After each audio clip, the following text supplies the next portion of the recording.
Good day, ladies and gentlemen.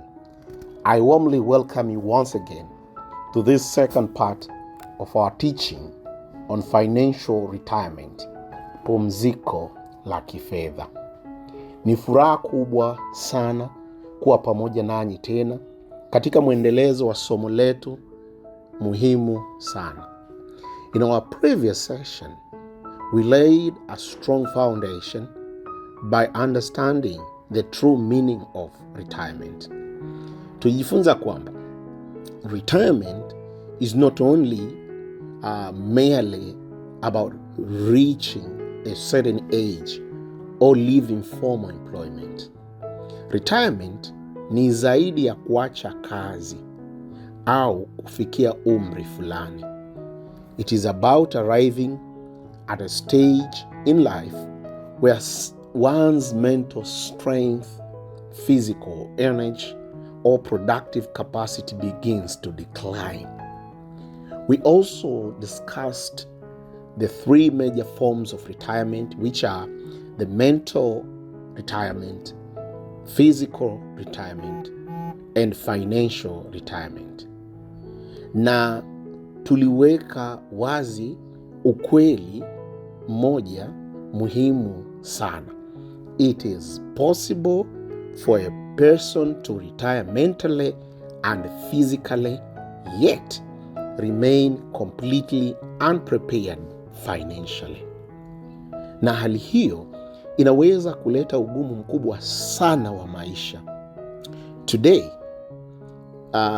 we now move into the more practical and transformative part of this teaching. Maana yake ni kwamba leo tunaingia katika sehemu ambayo ndio moyo wa somo hili haswa.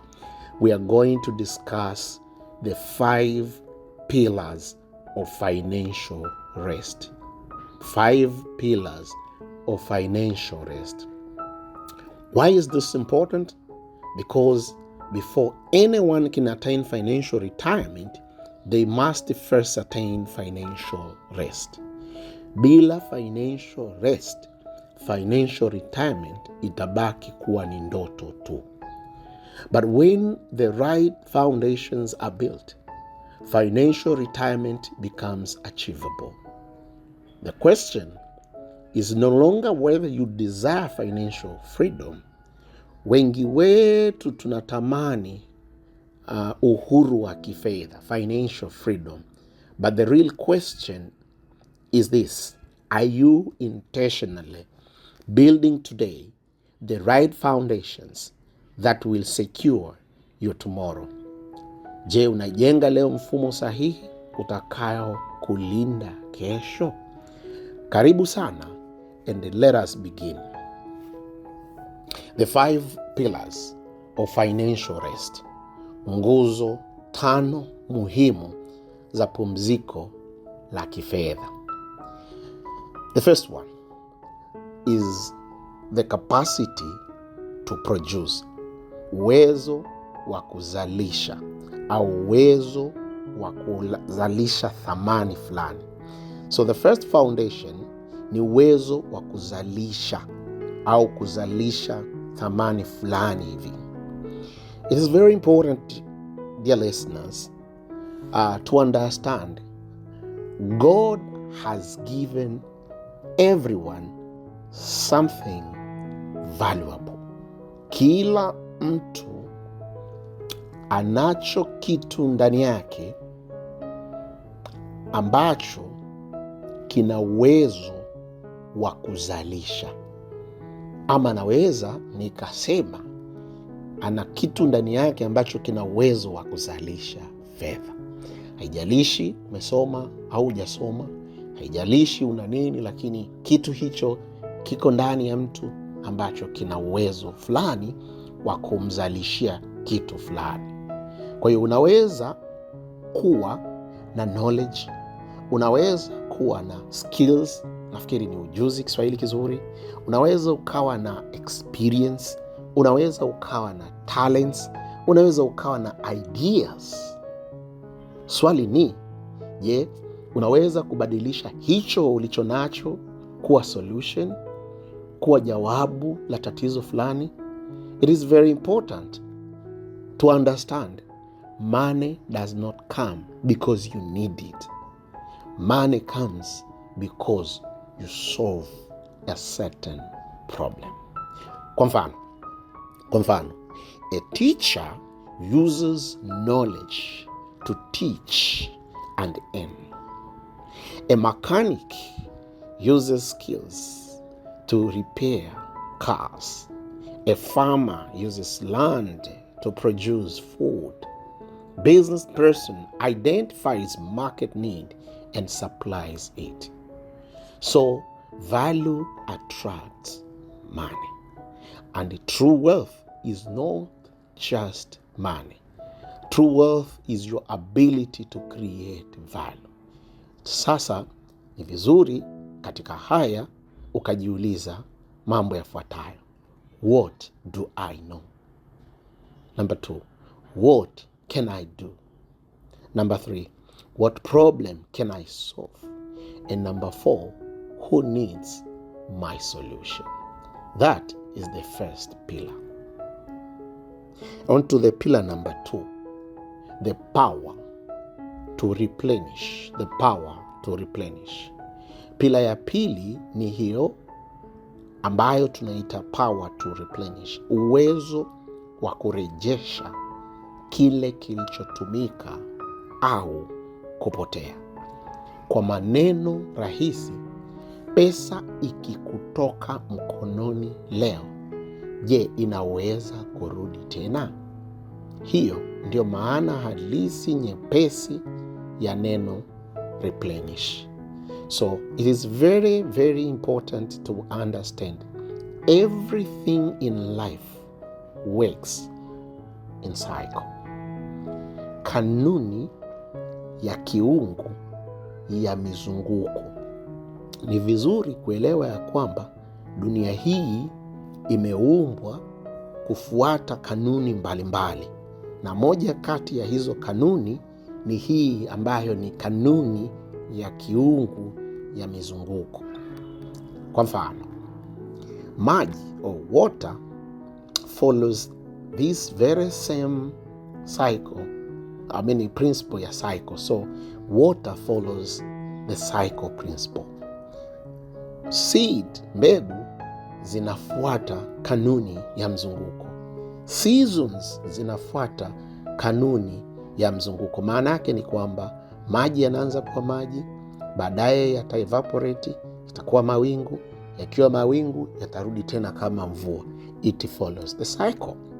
Mbegu ilianza kuwa mbegu, ikatupwa ardhini, ikaanguka, ikafa, ikaoza, ikabadilika, ikakua, ikawa mmea ikapanda, ikawa maua yakatoa matunda yakatoa mbegu ikarudi kuwa mbegu.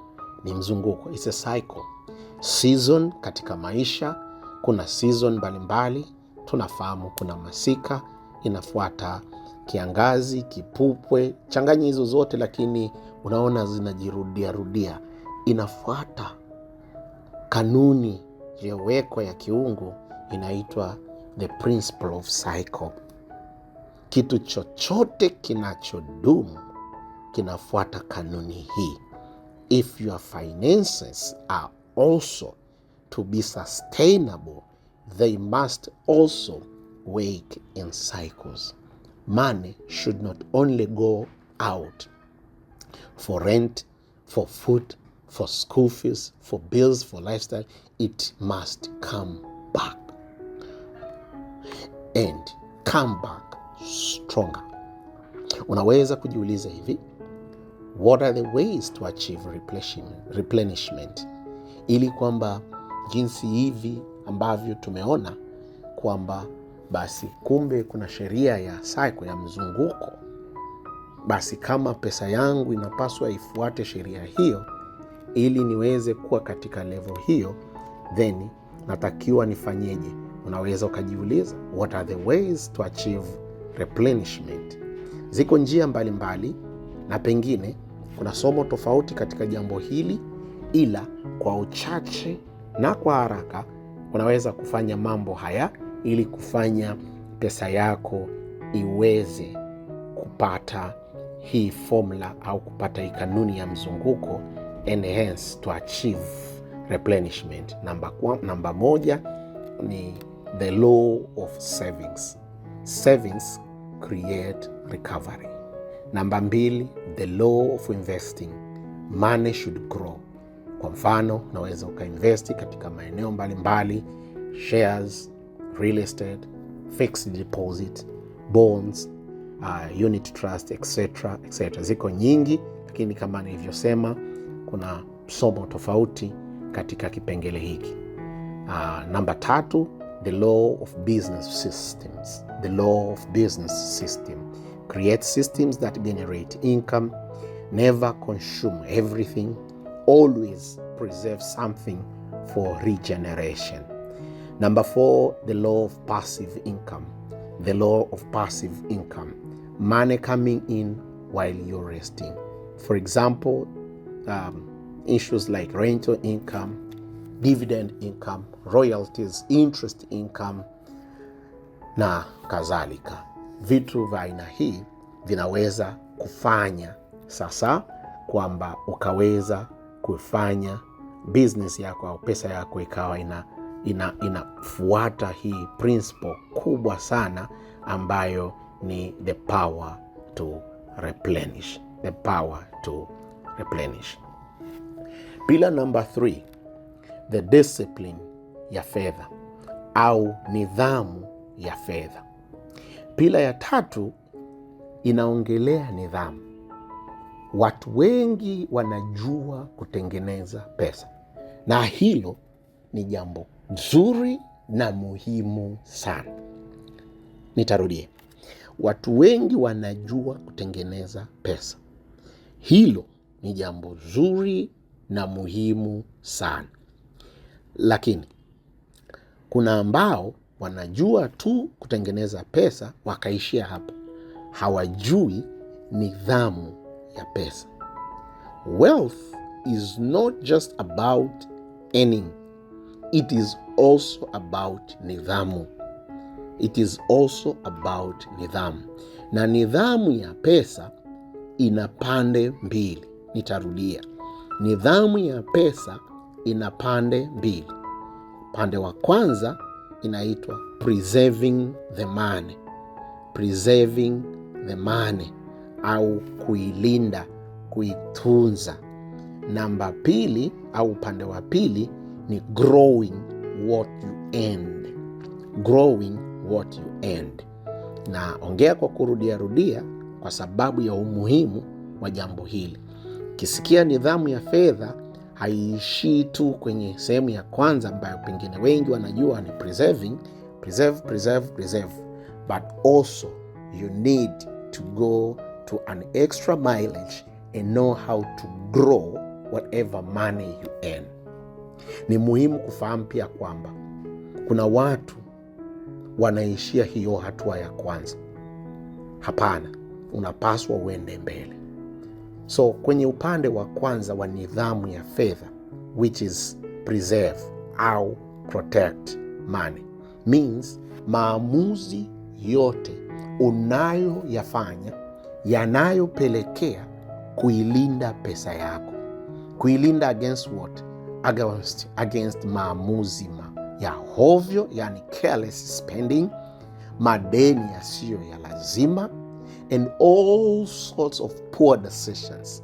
Kwa hiyo ukiongelea to protect money is kufanya maamuzi yoyote yale au kulinda against maamuzi yoyote yale yatakayofanya au yatakayopelekea pesa yako ipotee. Kwa hiyo kuilinda pesa ni kuhakikisha ya kwamba kila maamuzi unayoyafanya ni maamuzi sahihi yanayofanya hiyo pesa isiingiliwe na jambo lolote itakayofanya ipotee. Grow money on the other side means maamuzi yote unayoyafanya yanayopelekea kuongeza pesa yako. It can be through business expansion. It can be through investments. It can be through savings. It can be through productive assets. Mambo makubwa manne ya kuzingatia about discipline ni moja, budgeting. The discipline of budgeting. Budgeting maana yake ni kupanga kabla ya kuanza matumizi. Kupanga kabla ya kuanza matumizi. Hili ni jambo kubwa, muhimu, lakini pia ni gumu. Halijazoeleka. Linaanza na tabia. Jenga tabia ya kupanga kabla ya kutumia. Itatupa nguvu ya kuweza kucontrol pesa zako na matumizi yako. Ya pili ni discipline ya delayed gratification. Maana yake ni kuchelewesha raha za leo kwa faida kubwa ya kesho. Jenga kwanza, furahia baadaye. Jenga kwanza, furahia baadaye. Usikimbilie kufanya matumizi au manunuzi fulani fulani kwa ajili ya kupata luxury sasa hivi. Ungesubiri kwanza ili uweze kuwa na kiwango cha kutosha au kiasi kitakachokuwezesha wewe kuweza kufurahi baadaye. Na tatu ni discipline of avoiding destructive debts. Discipline of avoiding destructive debts.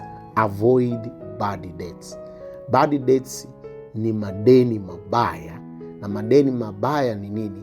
Ni madeni ambayo yanakuja kwa ajili ya luxury, kwa ajili ya, of course, neno starehe is almost the same, kwa ajili ya kutaka kujionyesha na vitu kama hivyo. Lakini jenga nidhamu ya kutafuta loan au madeni ambayo ni madeni mazuri, kwa mfano yanayoweza kuongeza au kuijenga biashara yako, yanayoweza kununua asset fulani ambayo ni productive assets, yanayoweza kuongeza income. Those are good debts. You can go for that, kwa sababu sio mabaya. Lakini katika mazingira mengine, any bad debts should be avoided as far as possible.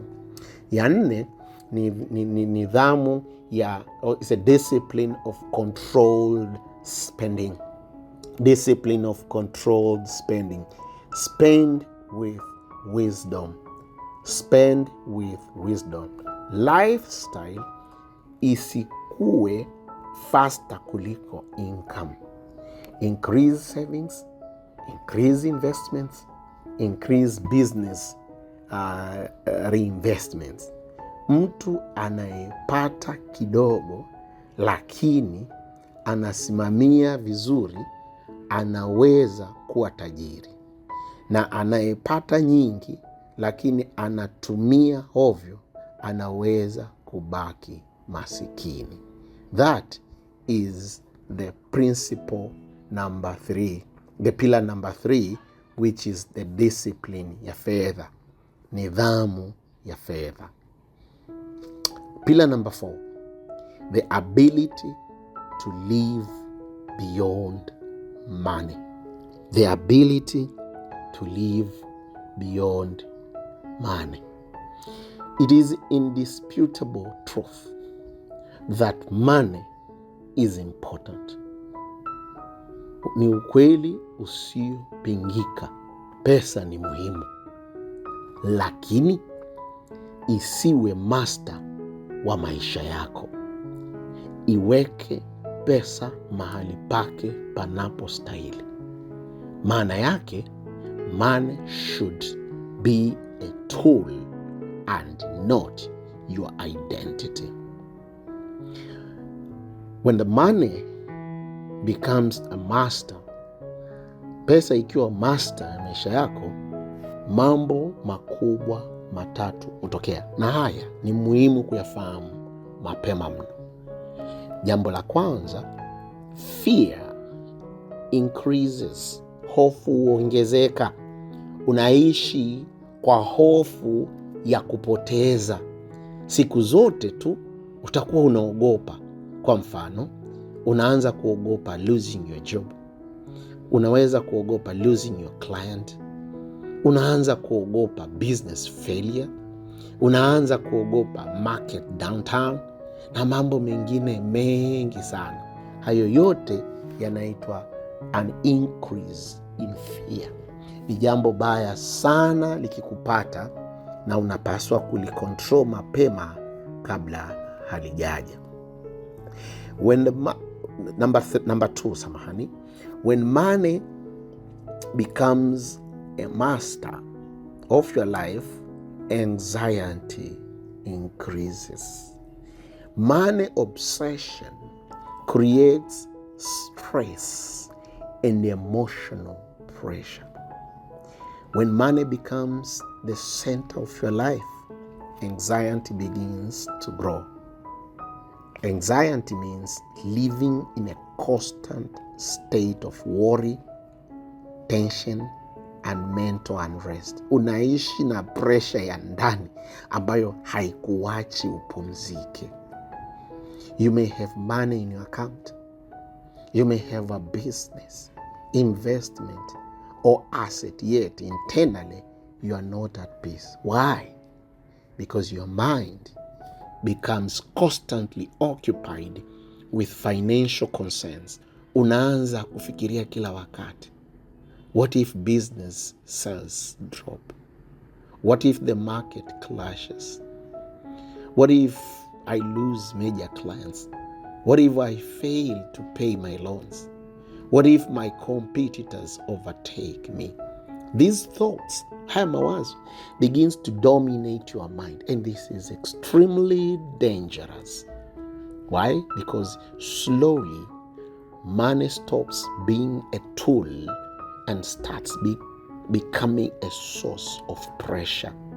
Pesa inakuwa chanzo cha stress badala ya kuwa a blessing. This anxiety can affect a person in many ways. Kwa mfano, first, it affects sleep. Unaweza kushindwa hata kulala. Even when your body is tired, your mind refuses to rest because it is still calculating losses, debts, risk, future uncertainty. Unalala kitandani, lakini bado akili inaendelea kufanya kazi. Hii ni mbaya sana. Inaweza ikakuumiza. Second, it affects decision making. When anxiety is high, decision becomes emotional instead of strategic. Mtu mwenye anxiety kubwa anaweza kufanya maamuzi ya haraka kwa hofu badala ya hekima. Kwa mfano, out of panic, selling an asset, taking a bad loan, making rushed investments, distracting everyone around you. Hii ni mbaya sana. The third, it affects your health. Chronic financial anxiety can lead to high blood pressure, fatigue, mental exhaustion, burnout, depression. Unakuwa na msongo wa mawazo na mambo mengine kama haya. This is why some people become rich financially but poor emotionally. Wana pesa lakini hawana amani. Na nikumbusha mtaala mmoja, wahi kumsikia mahali akisema kuna matajiri wengi sana wana tabia inayofanana. Hawapendi kelele. Nikawaza na kwenda mbele kidogo ya kauli. Kwanza kuna ukweli fulani mkubwa nafikiri, lakini pia in my opinion ni kwa sababu kichwa kimejaza vitu ambavyo vinaweza vikawapeleka mahali pagumu sana pale ambapo kelele inapigwa. Unakuta kwa mfano kama tulivyotangulia kusema, ana tabia ya kukosa usingizi. Yaani anataka kulala lakini hawezi kwa sababu akili ina calculate, inafanya vitu vingi sana. Kwa hiyo unaweza kukuta akipata ka usingizi kadogo pengine cha kuegesha, ikipigwa kelele moja tu inavuruga kila kitu, basi inamuumiza sana. So true financial maturity is not just about making money. It is about reaching a place where money no longer controls your peace. A financially mature person says, I will manage money wisely, but I will not allow money to control my mind, my emotions, and my peace. That is about anxiety increases. La tatu, greed increases. Tamaa inaongezeka. When money becomes everything in life, greed begins to grow. Tamaa inaanza kuongezeka. So pesa zinapoanza kuwa kitu cha muhimu kuliko maadili, tamaa inaanza kutawala moyo wa mtu. Greed, yani tamaa, ni hali ya kutoridhika na kile ulicho nacho na kutaka zaidi na zaidi bila mipaka. No matter how much you have, it never feels enough. Mtu mwenye tamaa anaweza kuwa na mamilioni, lakini bado anaishi hana vya kutosha kwa sababu ya greed. Kwa hiyo unakuta mtu anaweza akaanza to cheat on customers, to manipulate financial records, to exploit employees, to compromise values and integrity. Kwa nini? Kwa sababu pesa zimekuwa mungu wa maisha yake. Greed blinds wisdom. Tamaa inamfanya mtu aache kufikiria kwa hekima na kuanza kufanya maamuzi kwa tamaa ya kupata zaidi. Lakini hilo ni jambo baya. I know a story of a very big person somewhere. Alikuwa ameajiriwa sehemu fulani na amefikia umri huu zaidi ya miaka 60 na kitu, ambao unaweza ukafikiri ni mtu anatakiwa awe ameretire, lakini ni mtu ambaye anapata pesa nyingi sana kwa yeye kufanya kazi katika profession fulani nje ya nchi za huko mbali. Akawa katika position fulani, wakamuuliza, mbona hutaki kupumzika? Akawa hana jibu, lakini anapenda tu kuenda kazini. Ila pesa anayoipata ni nyingi, ni kubwa sana, lakini kila akifikiria hawezi kupumzika. Ni kitu fulani kinazidi kumsukuma, ambacho ndi hichi kinaitwa tamaa. Kikuingia, then you really need to get more and more and more. Lakini financial maturity hutufundisha kwamba we should control money, which means not allow money to control us. Financial maturity ni kufikia hatua ya kusema, I value money, but my life is bigger than money. Money is a servant and not a master. I repeat, money is a servant and not a master. That brings us to the 5th pillar, pillar number 5, the grace of contentment and the generosity. Pillar ya 5, contentment, means kuridhika, being thankful and at peace with what you have while still growing responsibly. Kuridhika ni muhimu kufahamu, si kukosa ambition, si kuacha kukua, si kuacha kuota to dream, si kuacha kujenga wealth. Hapana, ni kutokuruhusu comparison ikudhibiti. Why? Because comparison destroys peace. Ukikaa kuangalia wengine wana nini, utaona chako hakitoshi. Contentment brings 3 important things. Number 1, gratitude, maana yake una accept kile Mungu amekupa. Number 2, peace, maana yake una grow kwa pace yako, kwa kasi yako wewe. And number 3, stability, unafanya maamuzi bora ya kifedha. On the other side, generosity means willingness to bless others without fear. Willingness to bless others without fear. Mtumishi wa Mungu alisema, we will start to live when we live for others. Maisha yetu yote duniani ni maisha ambayo tunapaswa kuishi kwa ajili ya wengine. Unaweza kutoa kwa ajili ya familia, unaweza kutoa kwa ajili ya employees wako, unaweza kutoa kwa ajili ya community, unaweza kutoa kwa ajili ya ministry, unaweza kutoa kwa ajili ya society na vitu kama hivyo. So generosity reveals abundance mindset. Mtu mwenye scarcity mindset hushikilia kila kitu kwa hofu, lakini a generous person anasema, I am blessed enough to bless others. And I love this. I'm blessed enough to bless others.